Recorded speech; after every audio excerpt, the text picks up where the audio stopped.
భూములు తాకట్టు పెట్టుడింది, అట్లయితే కంపెనీలకు ఏమిస్తారు?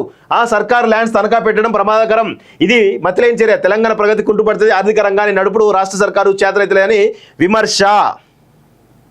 కోకాపేట సెజ్లో ప్రభుత్వ భూములను అమ్మినటువంటి దొంగ ఎవడు? కోకాపేట సెజ్లో అసలు 50 కోట్లు 40 కోట్లు పలకనటువంటి భూమిని 100 కోట్లకు పెంచి అక్కడ రియల్ ఎస్టేట్ మాఫియా నడిపింది ఎవడు? వీడు కాదా? సారీ, నేను మాట దొర్లుతూ ఉంది, అయినప్పటికీ కూడా కంట్రోల్ కాలేకపోతా ఉంది. సిగ్గుండాలి కదా. ప్రభుత్వ భూములు మీరు అమ్మలేదా? కోకాపేట భూములను అమ్మలేదా? ఇప్పుడు వచ్చి మాట్లాడుతూ ఉన్నారు.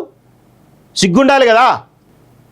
నిధుల సమీకరణ కోసం ప్రభుత్వ భూములను రాష్ట్ర సర్కారు తాకట్టు పెట్టాలనుకోవడం ఏమిటని బీఆర్ఎస్ వర్కింగ్ ప్రెసిడెంట్ మాజీ మంత్రి కేటీఆర్ ప్రశ్నించారు.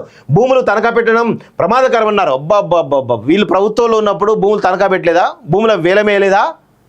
ఎన్ని భూములు వేయలే? కోకాపేటలో ఎన్ని ఎకరాల భూములు అమ్మలేదు?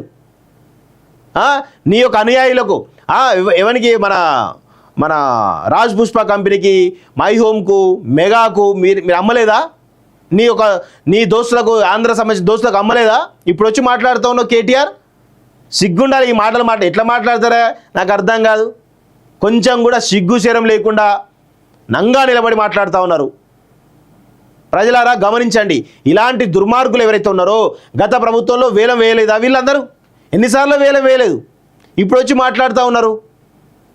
ఆనాడు రైతు బంధు కోసము, మిగతా వాటి కోసము భూములను అమ్మి దాని ద్వారా ఎప్పుడు హుజరాబాద్ ఎలక్షన్స్కి 2000 కోట్లు కావాలని భూములను అమ్మిండి దొంగ.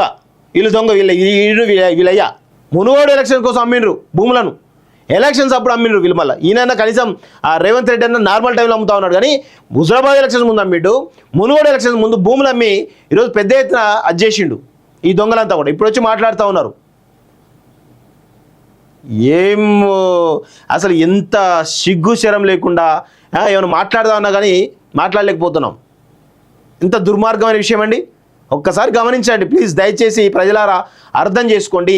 ఈ కేటీఆర్ చేస్తున్నటువంటి దురాగతాల దుర్మార్గాలు ఏవైతున్నాయో అర్థం చేసుకోవాల్సిందిగా నేను కోరుతా ఉన్నాను.